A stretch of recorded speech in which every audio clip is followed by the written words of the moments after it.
ان کے آس پاس رہنے والی قوموں نے ذوالقرنین سے کہا کہ یہ یاجوج ماجوج کی قومیں ہم پر حملہ کر کے ہمارا سب کچھ لوٹ لیتی ہیں، قتل و غارت کرتی ہیں، فساد پھیلاتی ہیں۔ اگر ہم آپ کے لیے پیسوں کا انتظام کر دیں تو کیا آپ ہمارے اور ان کے درمیان ایک دیوار بنا دیں گے تاکہ ان لوگوں کے حملوں کو روکا جا سکے؟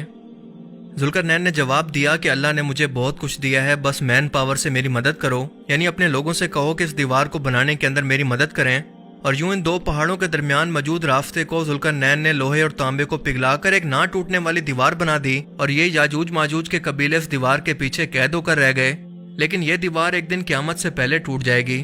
کیونکہ یہ قوم ہر روز اس دیوار کو توڑنے کے لیے اس کی بنیادوں کے اندر کھدائی کرتی ہے، اور شام ہوتے ہی یہ کہتی ہے کہ باقی کام ہم کل کریں گے، لیکن انشاءاللہ کہنا بھول جاتی ہے کہ اللہ کی مرضی سے۔ اور قیامت سے پہلے جب وہ انشاءاللہ کہہ کر اس دیوار کو کھودیں گے تو یہ ٹوٹ جائے گی، اور باہر نکلتے ہی یہ اتنی زیادہ تعداد کے اندر ہوں گے کہ دریاؤں اور جھیلوں کے پانی کو پی جائیں گے، انہیں خشک کر دیں گے، ہر جگہ پر قتل و غارت اور تباہی مچائیں گے، اپنے راستے میں آنے والی ہر چیز کو تباہ کر دیں گے۔ اور یاجوج ماجوج کی یہ قوم آج بھی اس دیوار کے پیچھے قید ہے۔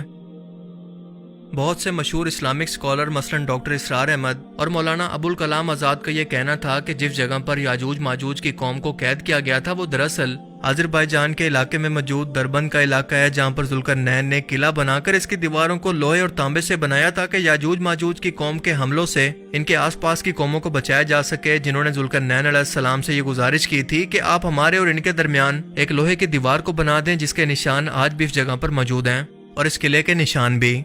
اور یہ جگہ قرآن کریم کے اندر بیان کردہ نشانیوں سے میل کھاتی ہے، کیونکہ اسی جگہ پر ذوالقرنین نے اس قوم کی طرف سورج کو غروب ہوتے دیکھا جہاں پر یہ یاجوج ماجوج کی قومیں آباد تھی۔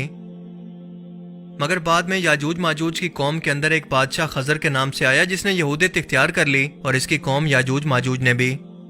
حالانکہ دنیا میں یہودیت ہی صرف ایک واحد ایسا مذہب ہے جسے قبول نہیں کیا جا سکتا، بلکہ یہ ایک نسل ہے جس کا سلسلہ نسب انبیاء سے جا کر ملتا ہے۔ لیکن یہی یہودی آج دنیا کے اندر پھیل کر خود کو اشکنازی جیوز کہتے ہیں، لیکن یہ اصل یہودی نہیں بلکہ یاجوج ماجوج کی نسل سے ہیں،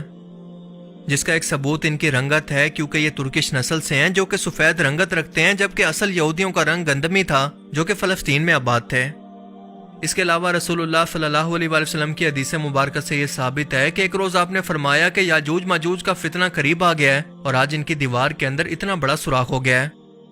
یعنی اس قوم نے آپ صلی اللہ علیہ وآلہ وسلم کے دور میں اس دیوار سے باہر نکلنے کا راستہ ڈھونڈ لیا تھا، اور دوسرے خلیفہ حضرت عمر کے دور کے اندر بھی مسلمان فوجیں ان علاقوں میں روانہ ہو کر یاجوج ماجوج کی قوم سے جنگیں بھی کرتی رہی، جس کا ثبوت دربند کے علاقے کے اندر کئی صحابہ کرام کی قبریں ہیں، اور اس یاجوج ماجوج کی قوم کو تاریخ کے اندر کئی ناموں سے جانا جاتا تھا، مثلاً گوگ ماگوگ، یاجوج ماجوج، قوم خضر یا اشکنازی وغیرہ، اور مسلمان اسے قوم خضر یا اشکنازی کے نام سے جانتے ہیں۔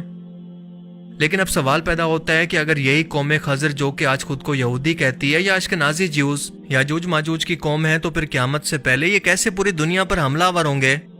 ڈاکٹر اسرار احمد مرحوم کے مطابق اس کا مطلب ایبسٹریکٹ معنوں کے اندر تھا، یعنی قرب قیامت کا وہ وقت شروع ہو چکا ہے، اور آج خود کو یہودی کہنے والے دراصل اشکنازی جیوز دنیا کی اونچائی پر موجود ہیں، اور دنیا کے ہر ایک ریسورسز پر قبضہ کر کے بیٹھے ہیں۔ دنیا کا تمام معاشی نظام، میڈیا، پولیٹکس انہی کے کنٹرول میں ہے، جس سے وہ باقی دنیا کے انسانوں پر حملہ آور ہیں، جیسا کہ قرب قیامت سے پہلے ان کے کردار کو بیان کیا گیا ہے۔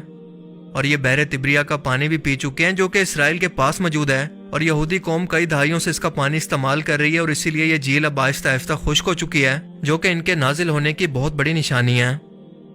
اب بس اتنا وقت باقی رہ گیا ہے کہ یہ سب اکٹھے ہو کر پوری دنیا پر جنگ مسلط کریں گے اور قتل عام کریں گے، جب تک کہ اللہ کے حکم سے ہلاک نہ ہو جائیں، جیسا کہ قرآن کریم کی سورہ الانبیاء کے اندر ارشاد ہوتا ہے کہ یہاں تک کہ یاجوج ماجوج کھول دیے جائیں گے اور ہر بلندی سے دوڑتے ہوئے آئیں گے۔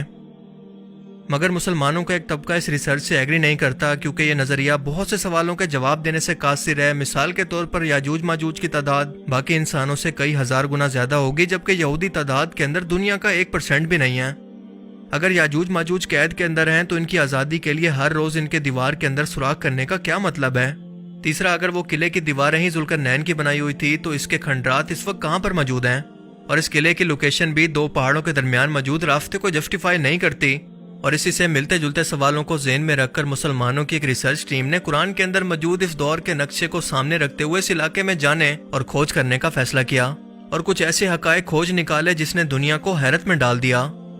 کیونکہ ان کا دعویٰ ہے کہ وہ یاجوج ماجوج کی اس دیوار کو تلاش کر چکے ہیں جو کہ ٹنوں برف کے نیچے موجود ہے، اور اسے میٹل ڈیٹیکٹر سے کنفرم کیا گیا۔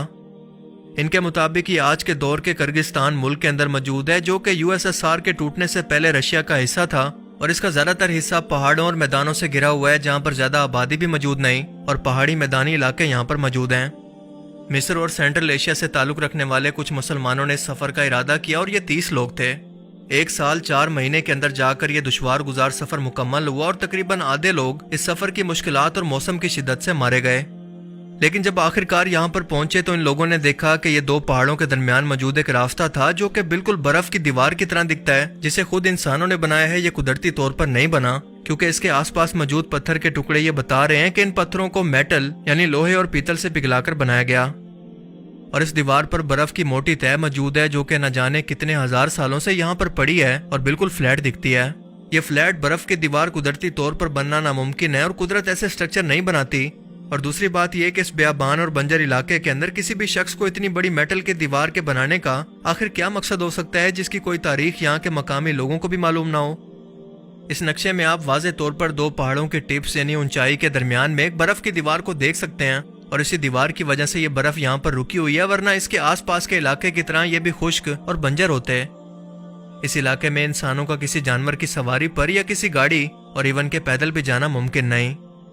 لیکن جب یہ لوگ ہیلی کاپٹر پر بیٹھ کر اس جگہ پر لینڈ کرتے ہیں تو یہ دیکھ کر حیران رہ جاتے ہیں کہ میٹل ڈیٹیکٹر یہاں برف کے نیچے کسی میٹل کی دیوار کو ڈیٹیکٹ کر رہا ہے، اور وہ بھی کسی ایک جگہ سے نہیں بلکہ پوری برف کی اس دیوار کو کہیں سے بھی ڈیٹیکٹ کرنے پر یہ سگنل کیچ کیے جا سکتے ہیں، جس کا مطلب کہ اس برف کے نیچے کوئی بہت بڑی دیوار انسانوں کی بنائی گئی کئی ہزار سالوں سے یہاں پر موجود ہے، اور دنیا کی نظروں سے آج تک چھپی رہی۔ مگر گوگل میپس کی مدد سے پہلی بار جب یہ لوگ یہاں پر اکٹھے ہوئے تو انہیں اندازہ ہوا کہ ان پہاڑی راستوں پر جگہ جگہ پر خفیہ راستے موجود ہو سکتے ہیں، جن کے اندر قوم یاجوج ماجوج اپنی نسل آج بھی بڑھا رہی ہے، مگر اسے قیامت تک کے انسانوں کے لیے چھپا کر رکھا گیا ہے۔ یعنی انہی پہاڑوں کے نیچے ان کی ایک الگ سے دنیا آباد ہے، جو کہ کسی مصلحت کی وجہ سے اللہ تعالیٰ نے انسانوں کی نظروں سے دور رکھی ہوئی ہے، اور اس حالیہ ریسرچ نے دنیا کے اندر تہلکہ مچا دیا ہے۔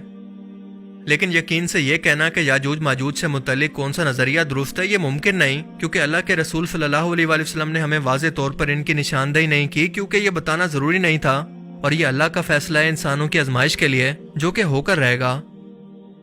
دیکھیں، کسی بھی عالم دین کی ریسرچ حالات و واقعات پر مبنی ہو سکتی ہے، یہ کوئی حدیث نہیں ہے کہ حرف آخر ہو، اور وقت کے ساتھ یا تحقیقات کے نتیجے کے اندر اس نظریے کے اندر کوئی بدلاؤ بھی آ سکتے ہیں۔ مگر اس وقت اس یاجوج ماجوج کی قوم سے متعلق یہ 2 نظریات موجود ہیں، لیکن ان دونوں میں سے اس بات پر اتفاق ہے کہ یہ انسانوں جیسی ہی ایک مخلوق ہیں، جو یا تو اس پہاڑ کے اندر رہ کر اس دیوار کی وجہ سے قید ہیں اور قیامت کے دن اس اونچائی سے اتریں گے، یا پھر یہ قوم خضر ہے جو کہ آج خود کو اشکنازی جیوز کہتی ہے مگر ہے نہیں، اور دنیا کی ہر ایک اونچائی پر موجود رہ کر انسانوں پر آج بھی حملہ آور ہے۔ یہ اللہ کی ذات کے سوا کوئی نہیں جانتا۔ لیکن آپ کو کیا لگتا ہے؟ اپنی قیمتی رائے کا اظہار کمنٹ سیکشن میں ضرور کریں۔ اللہ تعالیٰ ہمیں سمجھنے کی اور نیک عمل کرنے کی توفیق عطا فرمائے، آمین۔